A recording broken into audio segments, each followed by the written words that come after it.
Welcome back to the Senate Committee on Government Operations meeting for March 31st, 2026. We're taking a look today at House Bill 588, which is an act related to professions and occupations regulated by the Office of Professional Regulation. And up next are two sections that have to do with a new potential academic dentist license. And we want to welcome in Patrick Gallivan, who is the Executive Director of the Vermont State Dental Society, and Mert Haxew, who's the Dean of the Detroit Mercy Dental School. They're both on Zoom with us today. I don't know who wants to start. Patrick, I have you up first on the agenda, but we can go either way with this. No, that works, Senator. Thank you. Okay. Good afternoon, all. As the Senator said, my name is Patrick Gallivan. I'm the Executive Director of the Vermont State Dental Society. I recognize most of your smiling faces because you were at our table during Toothbrush Day, as the legislators actually call it, a few weeks back, and we're delighted to spend the day at the State House with you all. But I'm here for a very important reason, and that is to kind of tell you a little bit about a dental education program we've been working on now for 3 years and is coming to fruition. Vermont's first dental education center will open in the state of Vermont shortly. We have the good fortune that we received a federally directed spending grant from Senator Sanders and Welch for $4.6 million, which will help us cover some of, but not all of the costs for this center. And there'll be a press conference on Friday with both senators announcing this gift. Today, we're here to talk about academic license, but I want to just share a little bit about how important this school is to Vermont. Vermont is one of 10 states in the country that do not have dental education. In spring of 2023, Dean Haxew and his team reached out to the state of Vermont because they had identified us as a place of need. And they were right, of course. And I think any of you who know the dental business in our state and oral health care know that we are in kind of crisis mode for the amount of providers we have and access to care for our patients. This oral health center will do two things. It will help our workforce and it will help access to care because it will be primarily a Medicaid clinic here in our state. We have leased a space, Detroit Mercy has leased a space in Colchester, Vermont, the former Albany College of Pharmacy, and that was a good get for all of us because it had been an academic institution already. So one of the two floors was mostly cosmetic. And then the second, of course, is a blowout because pharmacy is very different than dentistry. And we're putting in a 40-chair dental clinic here in Colchester. So it's a big deal. It's a big deal for Vermont. It's probably as Senator Sanders says, it's the biggest move in oral health care in the state of Vermont in many, many, many years. So we're really excited to be teeing this up. And I look forward to any time. If the committee would be interested in touring the facility, we'd be happy to get you up there, show you around, and let you know some of the things that we're doing. But today I want to talk a little bit about the academic license, and I'm going to toss it to the dean in just a moment. The Office of Professional Regulation, we've been working with them and Detroit Mercy for many months now, talking about the need for this academic license and the importance of this as Dean Haxew builds his team at the new dental clinic. So that's kind of the reason for it. It won't take the place of full-time faculty. It will be a nice complement to that group. So and there was some question I understand about cost of the license, and rest assured we are open to. I know that there's a report that OPR will be receiving probably within the next 6 to 8 months, and we'd be open to having that conversation at any time after that report to see what might be the best solution for the limited academic license if it indeed is approved by you all and the full House and Senate. So with that said, it's my pleasure to introduce a true partner. We wouldn't be doing this without Detroit Mercy. Dean Mert Haxew has been a gracious, kind, smart, thoughtful, creative. This is a new form of dental education, and we're delighted to be bringing it to Vermont. So with that, I will toss it to Dean Haxew, and I'm happy to take questions at the end if you have any. Thank you, Patrick. Dean, welcome. Thank you, Senator. I appreciate the opportunity to be here with you today and to talk about this program and the needs for dental faculty license categories. In a recent ADA report, we looked through that states with schools frequently depend on these faculty licenses in order to bring the best and brightest qualified faculty from around the world to teach in their schools. Schools top 10 Big Ten schools around the country use this form of licensure in order for them to fulfill the needs of the teaching program with faculty that have unique skill sets that may not be available in the local communities. In addition, among the dental schools around the country, there are over 460 open faculty positions. Recruiting faculty is almost as difficult as finding a dentist in Vermont with an appointment that's open for tomorrow. Vermont faces persistent oral health access issues, and without ability to bring in these types of faculty, it will be very difficult to meet the full scope of needs that the school is responsible of offering. In fact, while we have been recruiting from the local community and we've received some significant interest from the local community, in many instances, the local dentists are mostly interested in part-time teaching opportunities. We have so far identified 3 full-time U.S. trained faculty to serve as the backbone of the program. We're looking for an additional 3 more full-time faculty and about 6 part-time faculty, as well as a variety of adjuncts in the various specialties in the community.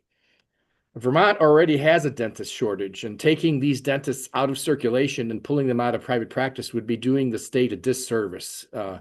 We need to be providing more dentists for the community, and if we were to take all of our needs from the existing dental population in Vermont, we would make your patient treatment shortages even worse.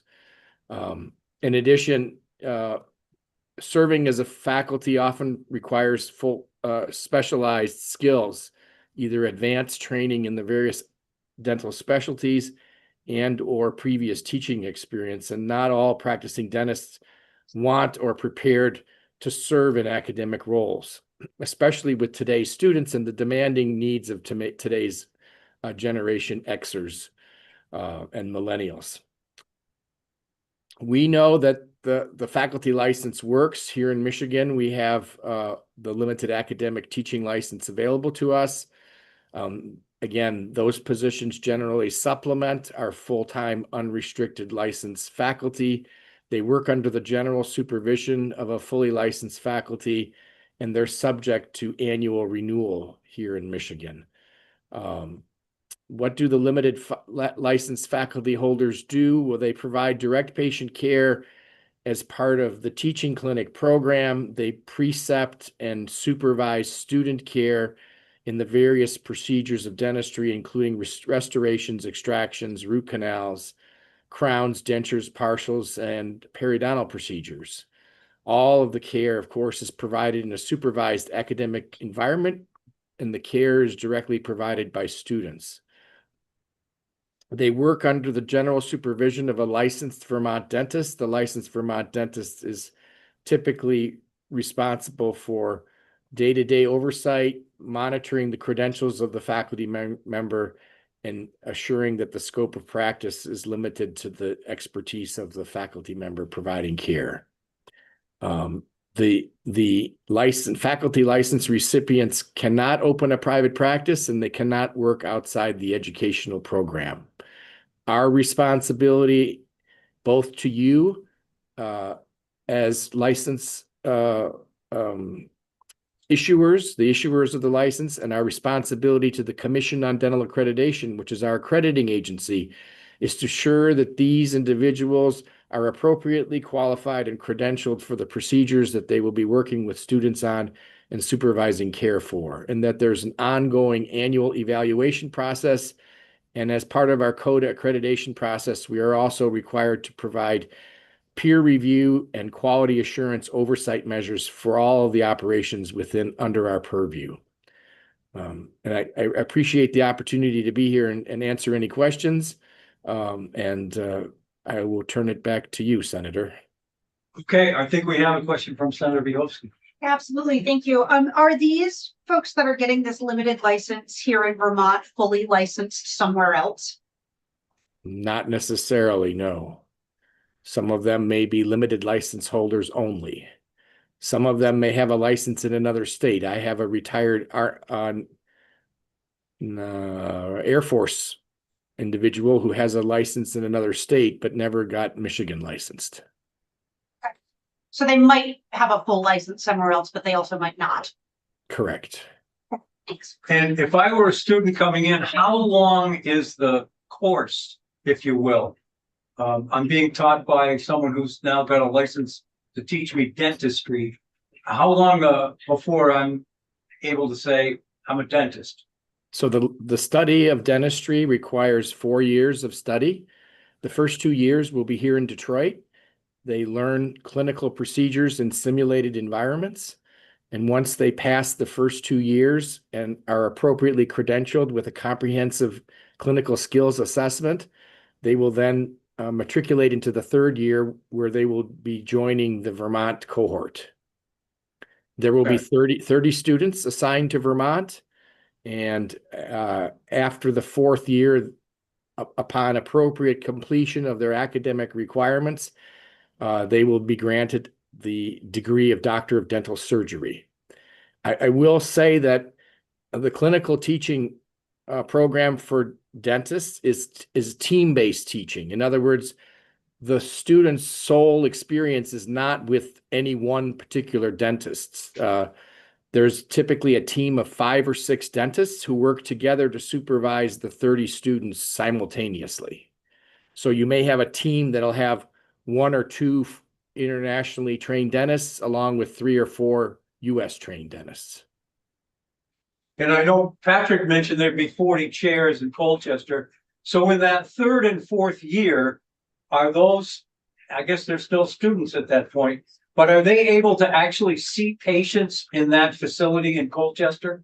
They are. The students are providing direct patient care as part of their academic program, much in the way that a medical resident would be providing care.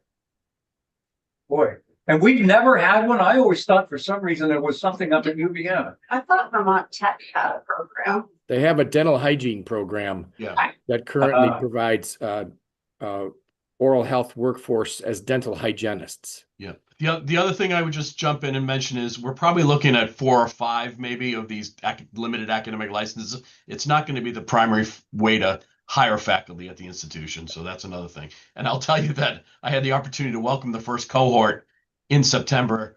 Dean Axu flew me out to Detroit to welcome the class, and I had the pleasure of encouraging them and telling them how much we're looking forward to welcome them to Vermont. And I said to them, I need 5 of you to do me a favor.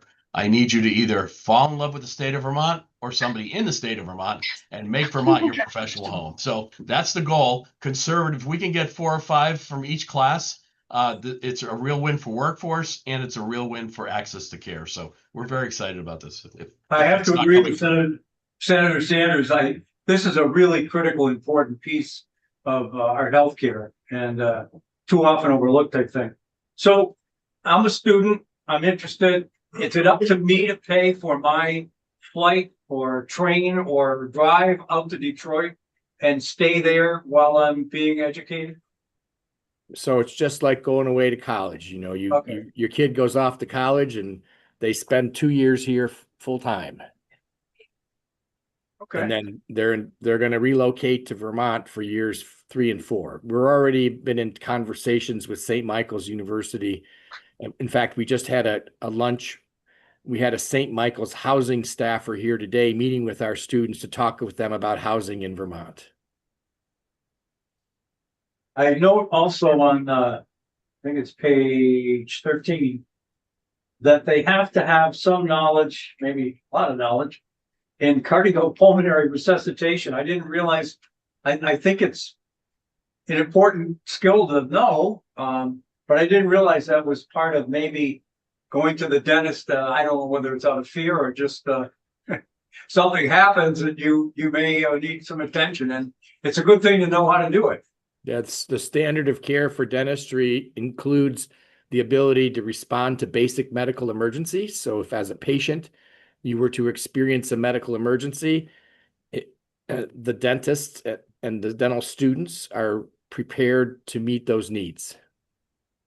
And also that they won't be able to sedate or apply general anesthesia.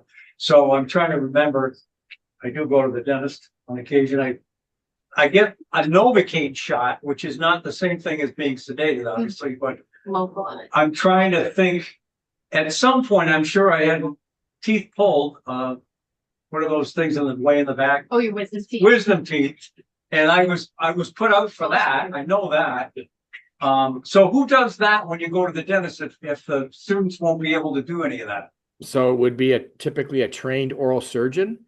So Okay. oral surgeons, periodontal surgeons are typically certified in sedation. It's a separate certification process, and while it's not within the scope of general dentistry, that our students would probably be involved in assisting in those procedures so that they can at least experience them as part of their education. Any questions for either of our witnesses? I think it's a great idea and glad we can get this in the bill and make it happen. I think it's a great idea. Do you have anything else you need for us to know? No, I really look forward to this coming forward. I mean, I think this is a great demonstration. The opportunity to have a dental school in your state as a partner program to another school offers many benefits to the people of the state of Vermont. Most importantly, if Vermont were to open a new dental school, the timeline for opening a new school would oftentimes be between 6 to 8 years, and the costs would be in the hundreds of millions of dollars. This particular plan is offering the people of the state of Vermont a pathway to dental education and oral health program education that provides a more efficient, effective, and improves access and responds to access in a much more timely way. And I'm thankful for the opportunity to be here to work with the people of the state of Vermont to bring this program with you. And one of the first things I did actually was to apply for a dental license. So I am now a Vermont licensed dentist. So thank you. Good for you. Senator White. Yeah, and thank you so much, both of you. I just have one question, which is more of a clarifying question. You had said that the folks at the dental school would be performing their work largely on those receiving Medicaid. And when you say that, we have Dr. Dinosaur, which includes like children. So I'm wondering, are children also going to be able to be seen by dentists? I see this as a big positive, just to be clear. This is not me trying to put like a concern out there, but the access to children's dentistry is limited. And even I know as a child, we had to go to Rutland anytime there was an issue. Sorry. Which we love Rutland. You know, it's more than like, but we're going over Killington and like, you know, when you're after you've had your dental work done at 8 and you're having to drive back, that's really no fun. So according to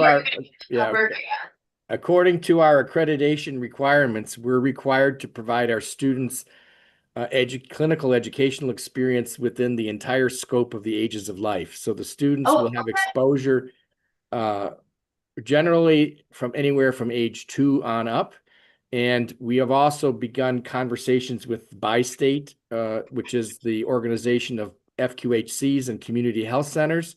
And our plan is to have students rotating to those sites also so that they understand the unique needs of Vermont's rural communities. Senator Bielski. So in addition to our FQHCs, we have been working towards community schools in Vermont. And so we have some schools that offer dentistry within the schools. Would that be another place that students might practice? So right now in Michigan, we actually have a mobile van that goes from elementary school to elementary school. So we're very experienced in doing those kinds of programs.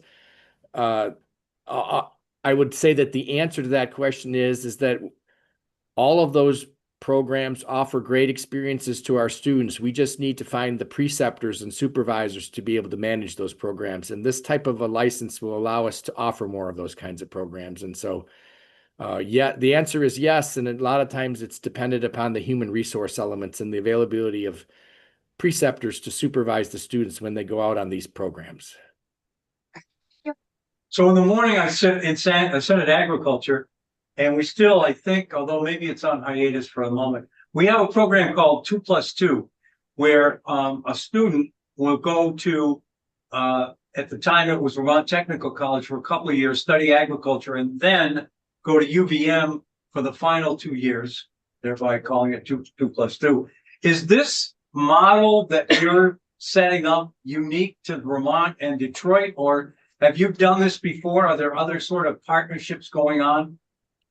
So there's two other dental schools that have started these kinds of programs kind of at the same time we started. I don't know which one came out of the gate first, but Rosemond University in Utah has a 2+2 with 2 years in Utah and then 2 years in Las Vegas. And then Touro Dental School, which is in New York, has a 2+2 with 2 years in New York and 2 years in New Mexico.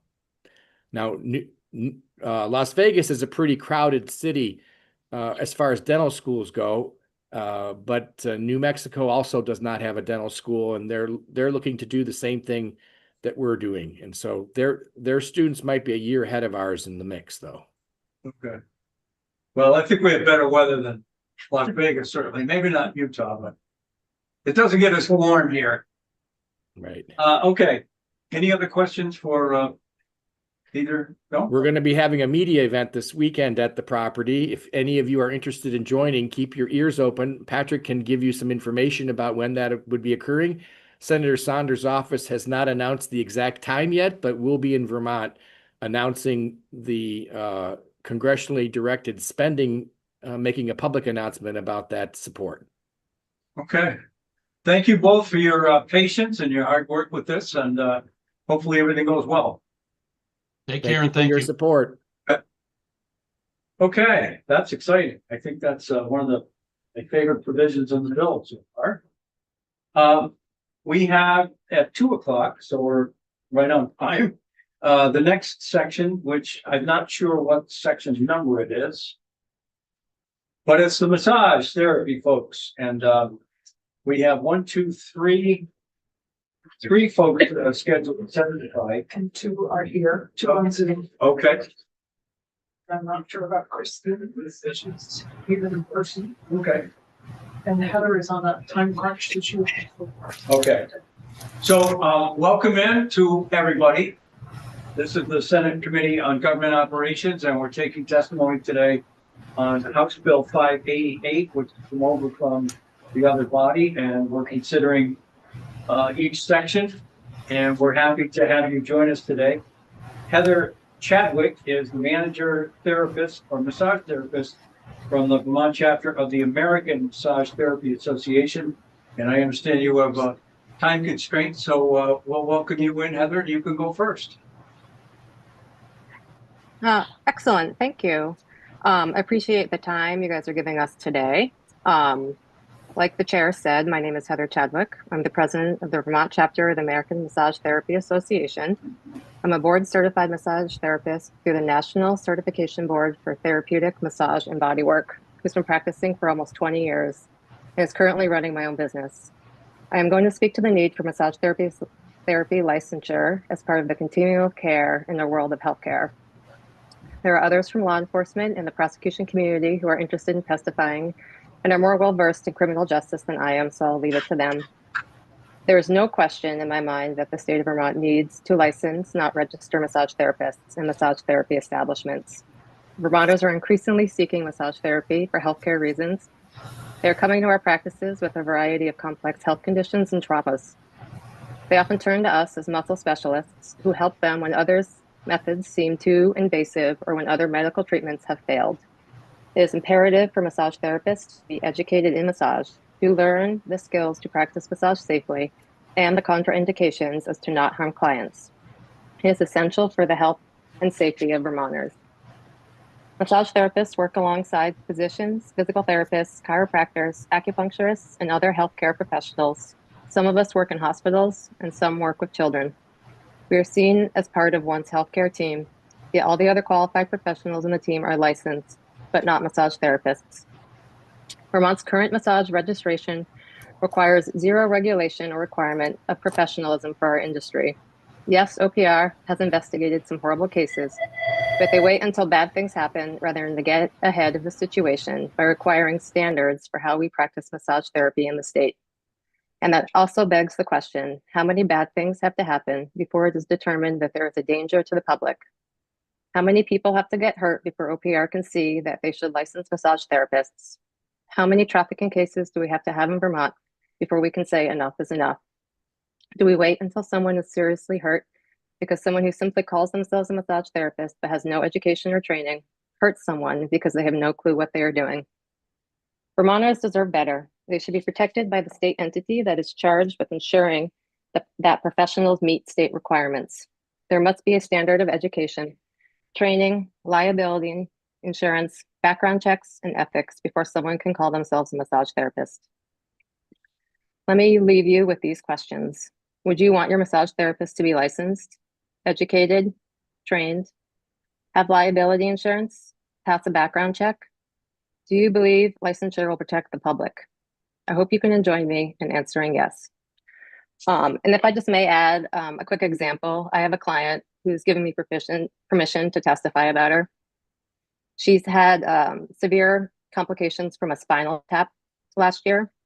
She couldn't lift, bend, twist, or lay flat for almost a year. She sought me out to help with her debilitating headaches. And she has said to me on more than one occasion that if she hadn't found me and had found herself in the hands of someone who wasn't as trained as I was, that instead of helping her, they could have exacerbated her current condition. So I'll leave you with this. I really deeply believe that massage therapists need to be licensed in the state to protect Vermonters. Thank you. Thank you, Heather. Folks have questions for Heather? Heather, wait. Well, I'm not sure if we're going to hear from Laura before that, but I don't have any questions. I'm very supportive of this, but I just truly flat out thank you so much for your work. I think anyone who has a connection to a massage therapist knows the life affirming and life changing results that you as a profession can offer. Just got a 90-minute massage for my anniversary today, so yeah. But specifically to the establishment location, and this might not be a question for you, so I don't know. But we have a place called Open Door in White River Junction, and that's a space that they rent, I believe, like one of the rooms in, and it's also used for yoga. It's used for classes for the community. It's kind of like an open wellness space. And the way I understand the licensure is Open Door would have to become a licensed massage establishment. So I would love to understand like that adds some concern for me, because I don't know if they as an organization would go through that process, if that would risk access to that space for the massage therapists, maybe not in this situation, but that's kind of my question for you. Like folks rent space in certain instances, or even have like co-ops or, like shared space that multiple therapists will use. So I'm just wondering at some point if someone could speak to, does that raise a red flag? Is that an issue? Would you worry that you would lose access to rental space? And are you the one, that's my main questions.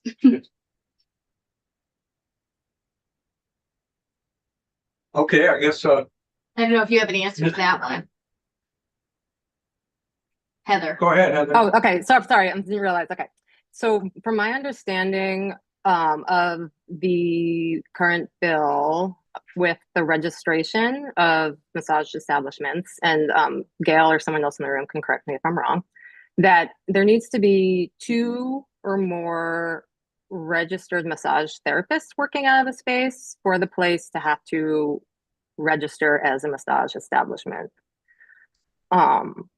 That's my understanding of the current. So if there's only one massage therapist working out of the place that you were using as an example, from my understanding of the bill, they wouldn't have to register as a establishment. It's only if there's 2 or more, which also puts a financial burden on so in my office, I have myself and another body worker, not a massage therapist, and an acupuncturist, and I rent space to both of them. So from my understanding, I believe I wouldn't have to register, but I also have space available. So if I were to bring one more person on, then I would have to register. So then I'd be paying my registration fee, which is $250, I believe, for myself, plus the additional fee for the registration of my establishment, which puts a burden on small businesses. Where is your business, Heather? I operate out of Richmond. Rich, okay. Any other questions for Heather? Okay. Let's move next to Laura Morley, who's a massage therapist, Vermont chapter of the American Massage Therapy Association.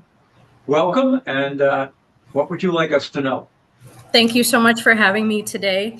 I'm coming to you from Bennington. That's why I'm on Zoom. I wish I could be there in person, especially for the chair massage portion, but I'm also a massage therapy instructor and class is at 3 o'clock. So I've got my testimony for you. My name is Laura Morley. I've been a massage therapist since 2000, so 26 years. While I was born and raised in Vermont, I moved to Florida to go to college, and I was educated in massage therapy and licensed in Florida. Florida is a state with licensure. There's only 3 states left that do not regulate massage, Vermont being one of them. I held my license in Florida for 8 years before returning to live in the Northeast. I currently have a practice in North Bennington, and I teach a massage therapy program in Bennington. I support licensure of both massage therapists and establishments. Since there are no standards of education whatsoever in Vermont, I have modeled my massage therapy program after the national minimum of educational hours, which is 500, so that my students can sit for the MBLEX, that's the Massage and Bodywork Licensing Examination that I believe 45 states use. So even though Vermont does not require it, I hold my students to a high standard and expect them to take the MBLEX. My students are deeply immersed in anatomy, physiology, and pathology, as it's imperative that a massage therapist knows the important structures in the body to avoid endangering their clients. We often encounter pathologies that would need adjustments to the therapy we're providing, or at times, massage must be avoided entirely. Bottom line, we need standards of education in Vermont. We have 0. It is irresponsible that Vermont is one of the only states left to not require licensing for massage therapists. Massage therapists are part of the continuum of healthcare in Vermont. In Florida, my license, we were regulated by the Department of Health. Since 1990, there has been licensure in Florida, and that's regulated by the Department of Health. I was always proud that my license looked just like my mother's. She was a critical care nurse in Florida. If it's OPR's primary mission to protect the public, why wouldn't they want the strongest tool in their enforcement toolbox to protect the public, which is the licensing of massage therapists and massage establishments? Only licensure ensures that massage therapists are properly trained and doing all they can to prevent sex traffickers from operating in the name of massage therapists and establishments. This can only happen with licensure. The current registration does none of these things. Education is not required, nor is it verified. There is no scope of practice set out for us. There are no continuing education requirements. We pay an exorbitant fee, yet we see no representation. Now, with the addition of the establishment license, small businesses like mine will face an absolute financial barrier for paying for 2 licenses. To be clear, I'm not against establishment licenses. We had them in Florida. It's licensing the business as a separate license from licensing the therapist. So in Vermont, for now this establishment license, it feels like double taxation without representation. I currently employ 1 therapist and plan to hire another this summer. So I'll be hitting that, having 2 people on board. So I'll be paying that establishment fee as well as the registration fee. And that is the end of my written testimony, and I'm absolutely here for questions. Anyone have questions for Laura? Senator White. Yeah, so Laura, I think you actually kind of picked up a little bit on what I was asking in my question around the establishment license. So you would be one of those folks, if we pass this bill, that would pay for the establishment license. Correct. When we started our registration in 2021, the fee was $75.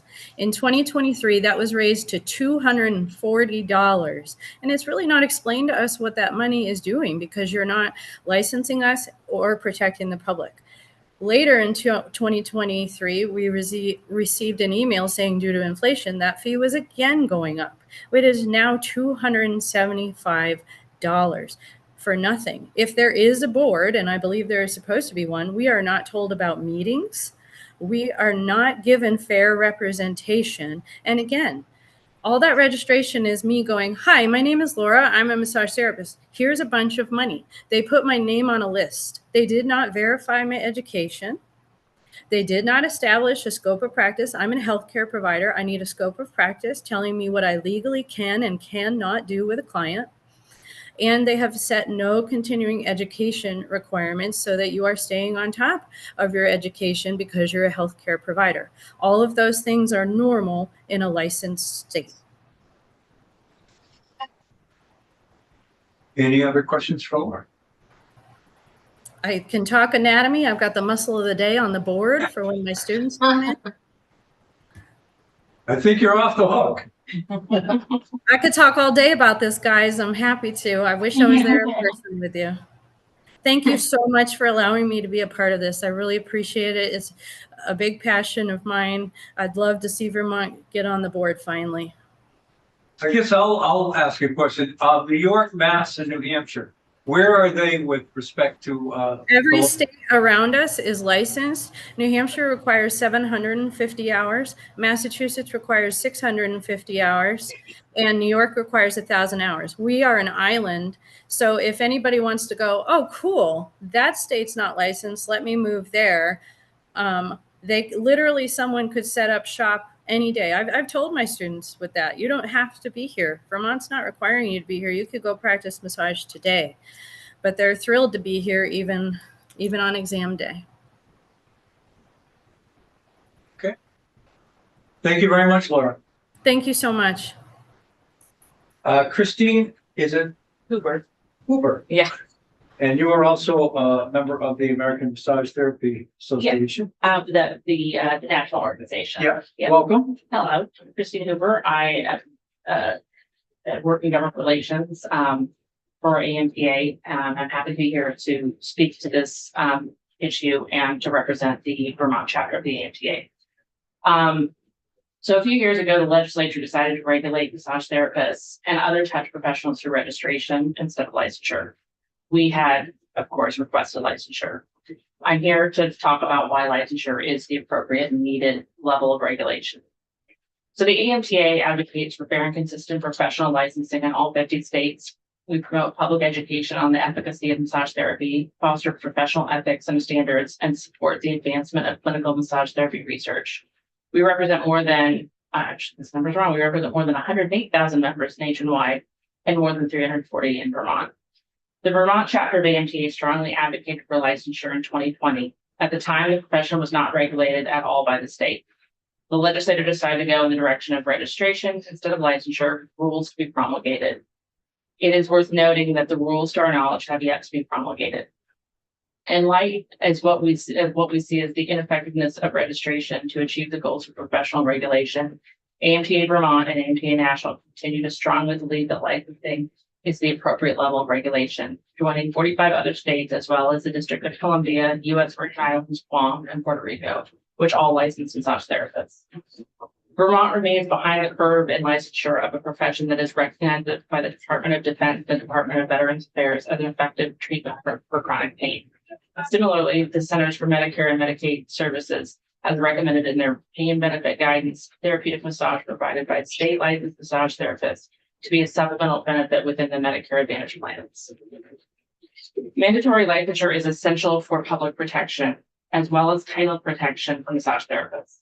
A state mandated license would require a minimum standard of state-specific requirements that would include a clear scope of practice, determined set of educational hours and experience, study-approved curriculum, and passing a psychometrically valid examination. Registration is a little more than simply just a registry of names, not an effective regulatory tool to ensure public health and safety. And one more thing, as was previously noted, Vermont is an island in New England. All other New England states require licensure. Licensure can be a preventative measure. It can deter bad actors from setting up shop.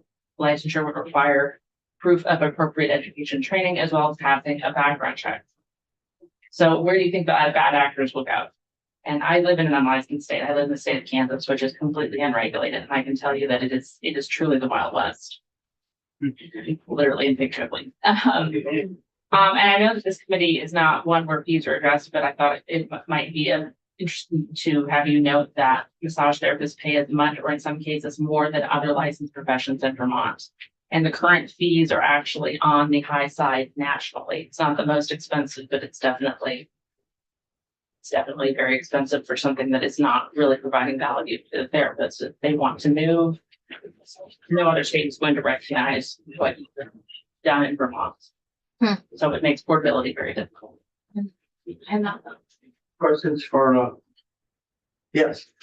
So you said that 45 other states regulate at the licensure level, plus the three, I think you named so three there's different three ones. completely unregulated, and then we include Vermont and California as underregulated. So California has a voluntary certification model. So they do require, education and they don't require an exam right now, but it's only the major cities that require that CAMTC certification. So again, they have that loophole where someone can come into the state and just choose to set up shop in an area that does not require that CAMTC certification. Okay. So we don't consider that to be the most effective way to regulate. And any other state in the union leads it when California therapists that are not regulated try to move to their states. So again, it makes portability difficult. And you may not have this information, but I wonder if there's any comparison in unregulated or underregulated states and licensed states with the rates of human trafficking through the massage industry. So I think that probably it's hard in these completely unregulated states because it's just not being tracked the same way. I mean, you will hear, in the area I live in, I was just saying to Gail, we all know you drive down this one certain road and these are not legitimate shops.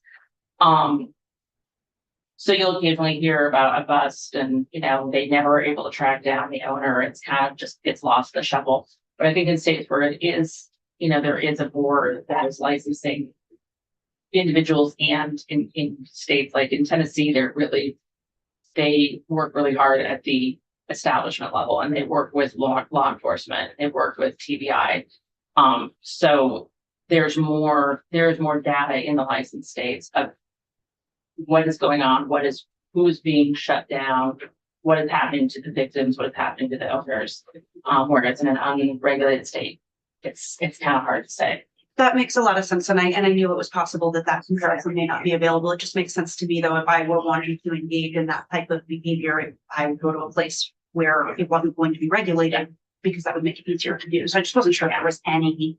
Now, and what we see a lot of times in my state of Kansas is if something does get shut down, they'll just move to the next county over, city over. It's, they get different girls in, they open up under a different name, but it's the same flavors, and it becomes viable. And if you talk to any law enforcement individuals, they'll tell you how exhausting it is for them and expensive and difficult to get to the root of the problem, especially without that extra layer of proof that that they're performing illicit activities. One, I imagine also without the ability to remove a license. Yes. Yeah. Yeah, that we've heard that in sort of multiple professions, law enforcement included, actually. When someone is sanctioned but doesn't remove a license, they can move to the next state or to the next county and again, Or the next 10. Oh, yeah. Are 3 levels of authorization or whatever you want to call requirements similar to other states? We have registration, certification, and licensure. Is that a 3-way common? It is not, at least not in my experience. It's most states it's a license. I think there are a few professions where I've seen like a certification, like athletic trainers, I think is one that I'll often see as certification of licensure. But in the space that I occupy, and I do this all across the country, I would say it's predominantly state license. And does licensure there mean the same thing it does here, or is it, in other words, if in a particular state, you're either licensed or you're not, Yeah. with no other two alternatives, is it the same as our licensure? Yes, so licensure is a mandatory, you cannot practice in this profession without your state license, without meeting all thresholds. Any other questions, Senator Morgan? Yeah, so your home state where there's no licensure. Mhm. Does CMS recognize it so that Medicaid, Medicare No. pays for those types of services? So, yeah, and this is one question. So in Vermont, where you said we're under regulated, is CMS covering cost here for I can, healthcare services in this field? I am the CMS part not, I don't believe so. I can say with certainty that where the VA is concerned, because the VA recognizes massage therapy and has GS5 through GS9 positions within the VA for massage therapists. I know that within the VA, they have to be state licensed massage therapists. So that's something I'm always arguing in Kansas, that our Kansas veterans are missing out. Okay, okay, so we have a fairly wide scope in our Medicaid system, so I'm just curious. I would have to, make sure that we're covered. push that question up to my director. He operates in that field, so I can find out the answer to that. Senator Bielanski?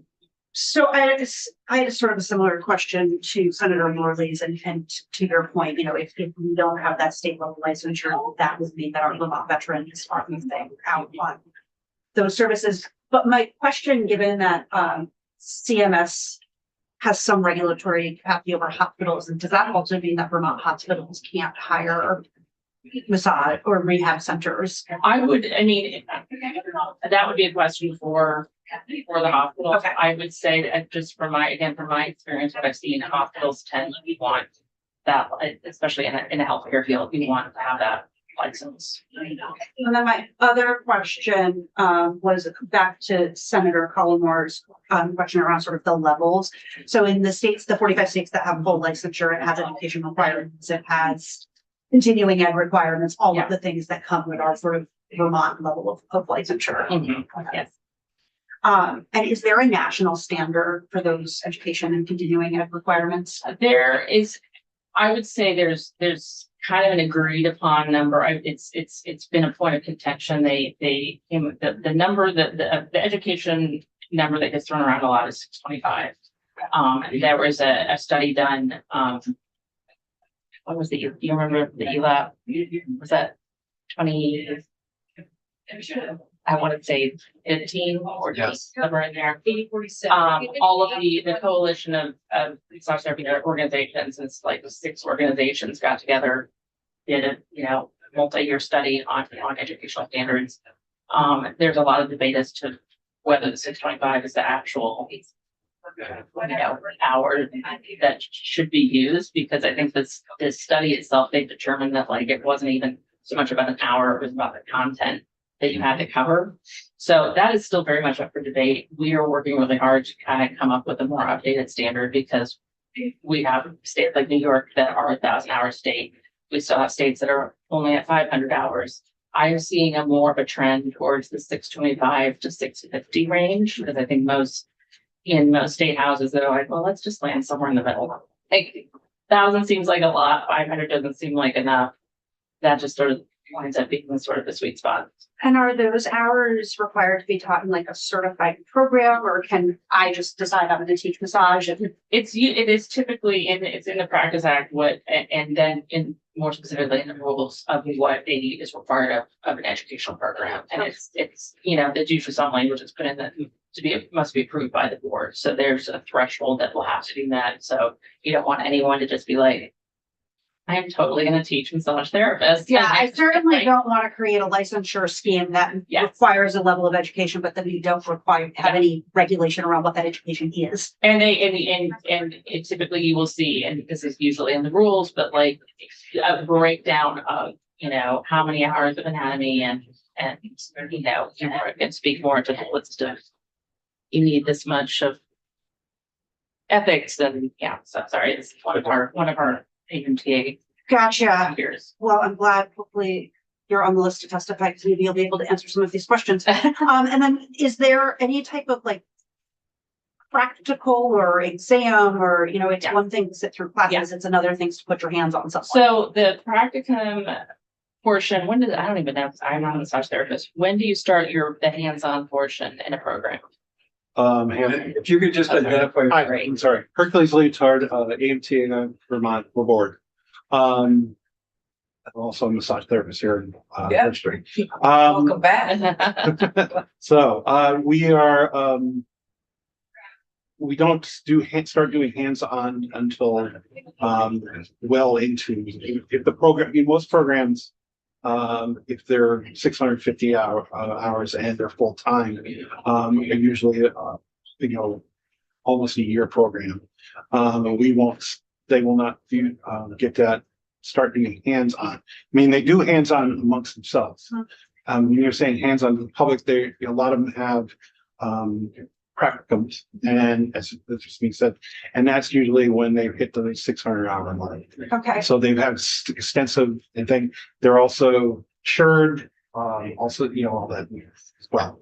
And they're like a hands-on or like, how do they test if There's the a, person's actually competent? so most, nearly, I know, not all states, but nearly all states require passage of the MLEX. That's the current, like, you know, accepted gold standard licensing exams. And, so the organization that facilitates that exam is, you know, making sure when someone's applying to take the MLEX, making sure they're from a, you know, an accepted program, making sure that everything is on the up and up, that no one is slipping through the cracks that shouldn't. And so that, and again, most states require then that passage of the MLEX to get your license. There are a few states like New York and Hawaii have their own state exam. And then there's a few states that will require, or will give the option of a state exam in lieu of the MLEX. So, but, you know, we always caution people, like, if you think you're gonna ever leave your home state, you really want to take the MLEX because, you know, a Texas state exam is not gonna. And that's a written exam? Yeah, it's a Like a computer adaptive. It's one of the, and it's Pearson VUE Exam Center, got it pretty locked down, kind of, you know. Senator Clarkson, did you have a question? Yeah, I noted that Laura Morley had some answers to Tanya's questions.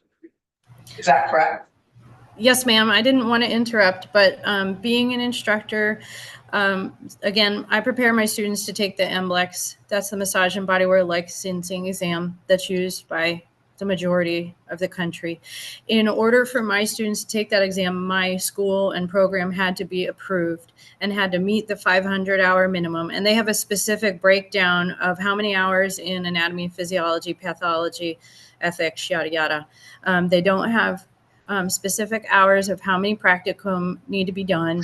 So in Vermont, since we have no regulation, schools are not regulated as well. So it doesn't mean that every program out there is holding themselves to the standards that I do and that my program does. It doesn't mean every student is sitting for the MLEX, but the FSMTB, that's the Federated State Massage Therapy Boards, they are who host the MLEX. So a program has to be already given approval for those students to sit for the MLEX, and we have to have met the education requirements.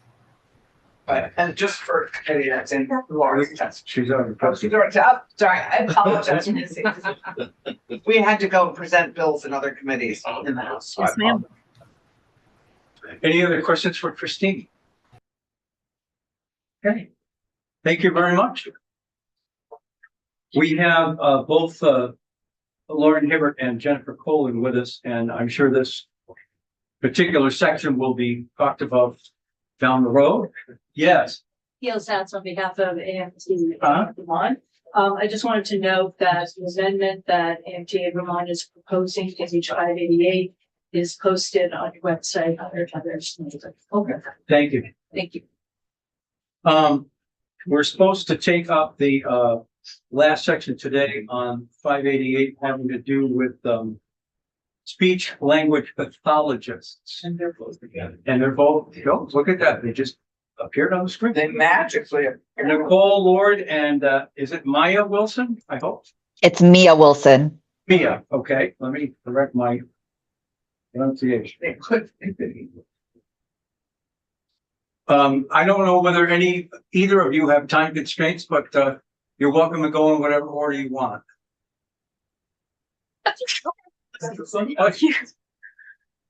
I guess you're up first, Nicole. Okay, great. I just didn't know I was starting right away. Awesome. So thank you so much for the opportunity to testify today. I'm here on behalf of the Vermont Speech Language Hearing Association, which is referred to as VISHA, and to speak about a provision in H588, which was passed by the House that required a second OPR sunrise review before moving forward with licensure. As I will talk about in a moment, the OPR has already conducted a comprehensive sunrise review and concluded that with a clear recommendation that speech language pathologist assistants, referred to as SLPAs, should be licensed. At this time, we strongly advocate for moving forward with licensure, and this is a critical measure to ensure appropriate oversight, protect public safety, and support the clinicians who rely on well-trained, accountable assistants. Delaying the licensure with a second sunrise review has the potential of prolonging inconsistency in care and accountability. To fully understand the importance of licensure, it's essential to consider the vital role that SLPAs already play in service delivery.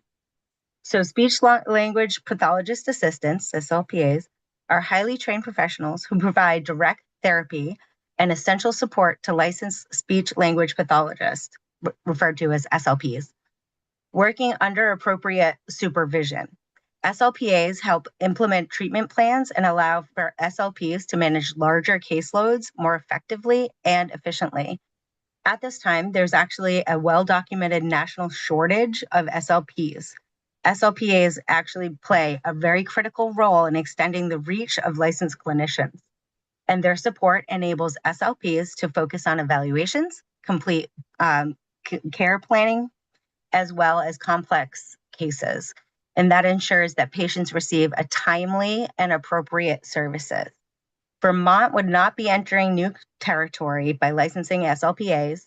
In New England alone, Maine, Massachusetts, and Rhode Island already license and successfully integrate SLPAs. And nationwide, there are 43 states who regulate them, which demonstrates that licensing is both safe and effective. By moving forward, Vermont would align with the majority of the country and take a meaningful step to strengthen its workforce and expand access to care. States like Kansas and New Mexico are already doing the same, which is recognizing that this is a proven solution and not an untested area. Just as important, licensure provides the structure and accountability needed to ensure the workforce is effective and safe. Licensure and establishes clear standards for training, supervision, scope of practice, and ethical conduct. It increases accountability, protects the public, and gives employers and families confidence in who is delivering the care.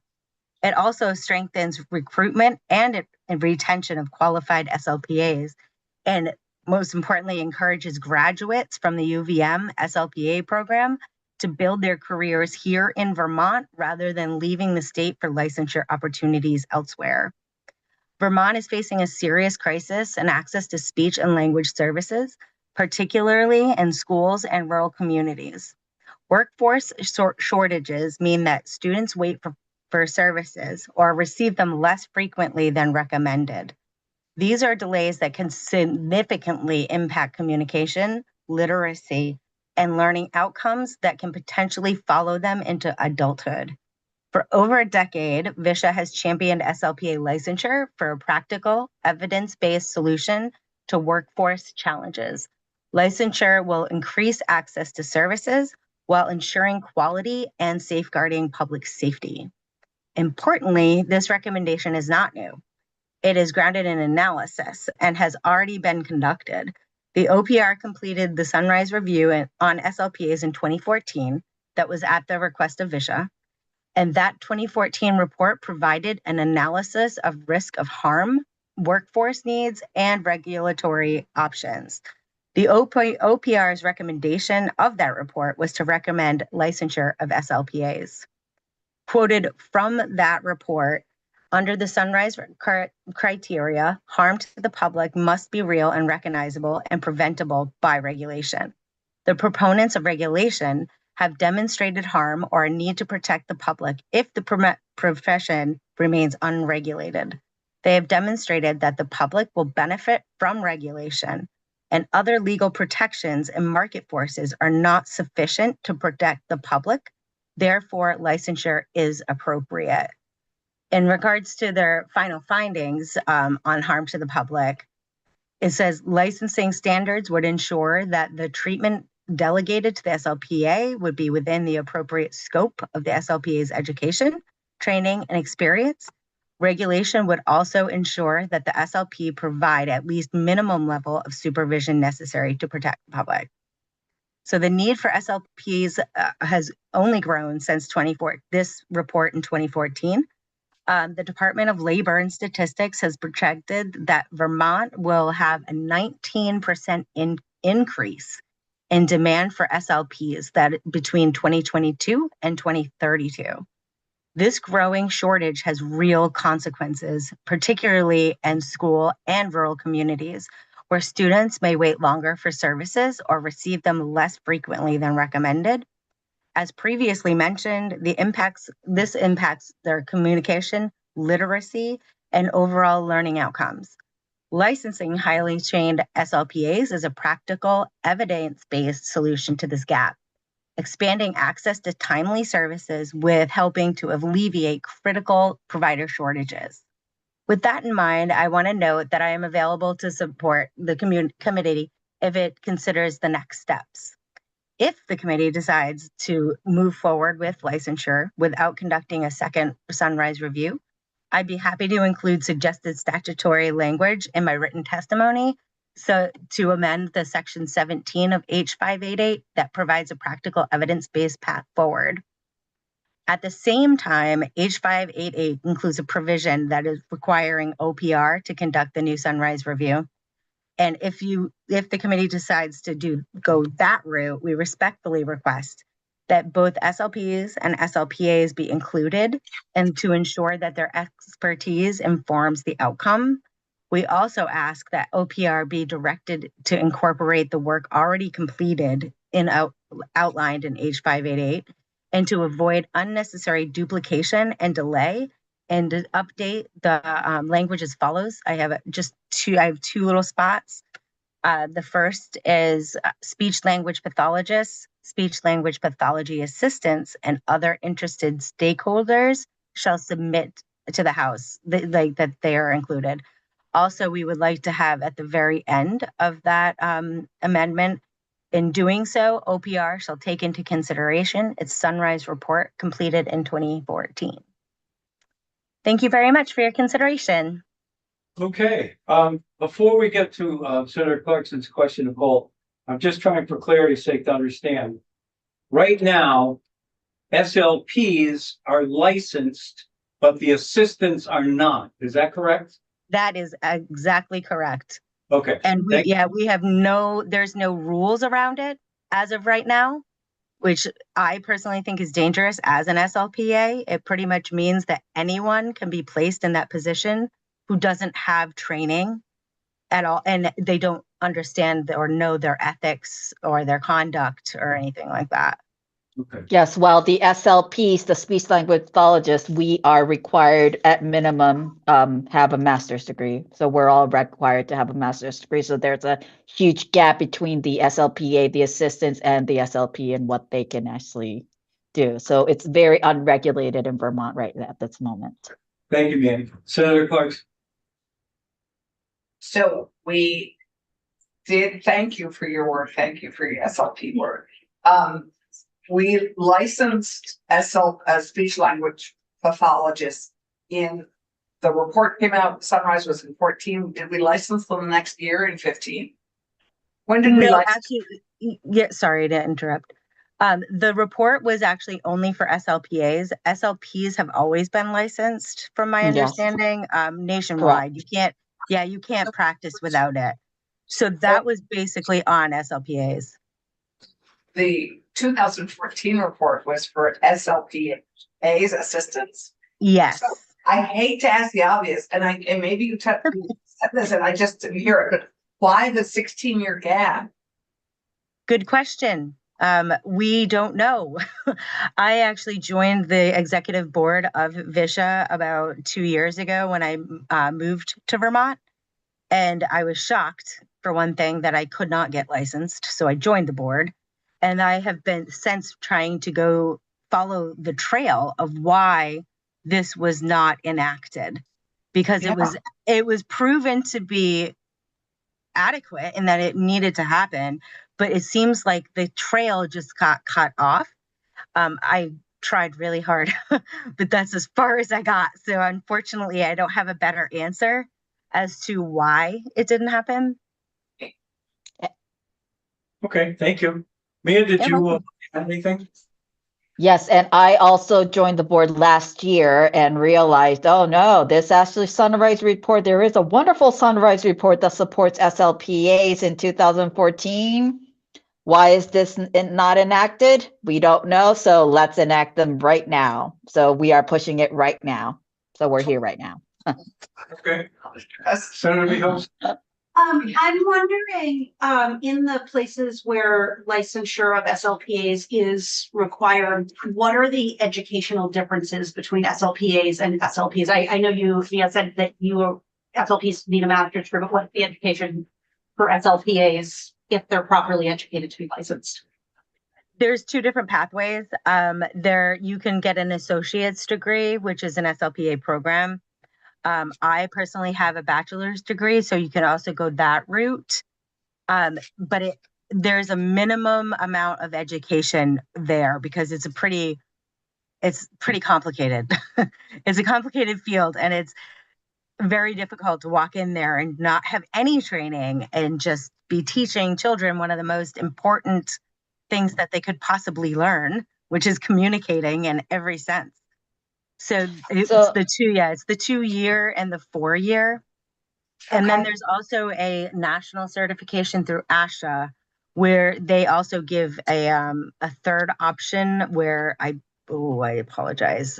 So you actually, yes, the third option is you get a bachelor's degree in other fields other than the communication science and disorders, and then take the additional 18 credits that involves phonetics or language acquisitions. Very important to actually do the speech language pathology assistant job. So there are technically 3 pathways, one with associate's degree in the communication science field and or bachelor's in communication science and disorders, which is what Nicole has, or a bachelor's degree in other field and then take additional courses to become an SLPA to have the background in communication science disorders. Okay, and the current status quo in the state of Vermont is I could graduate high school, walk into a job position, say I'm an SLPA, and yep. Yes. And they're also in most states also with the licensure is you are required to have professional development because research changes all of the time. There's new approaches, there's all kinds of new stuff, and as not being regulated at all, that's not required. So there are potentially a bunch of SLPAs who have not learned that new research and could possibly be giving therapy that is outdated and proven to be not work. Any other questions for either Mia or Nicole? I'd invite you both to stay with us. We're going to have the Secretary of State's OPR group come up. And based on what we've heard today, I think there'll be 2 sections of the bill that will be up for further discussion. This is one of them. And then the other is the massage therapist. So Do you want us now or do you want to take a break? whatever. Oh, that's not a bad idea, Lauren. So particularly given what we have, sadly, I don't know if Becca spoke to you about our having to leave at 3. I did not. Well, that's a surprise. No, I realized that. I apologize. We just have to go just for a Yes. short little bit with the Taiwanese delegation. A quick photo. What? So a short little time, Yeah, like so we can do 3:10. 12 minutes. Yeah, we'll be back. And we'll be back at 3. Well, 10 is more realistic is probably Okay, because. let's take a break till 3:10. So our ladies can have their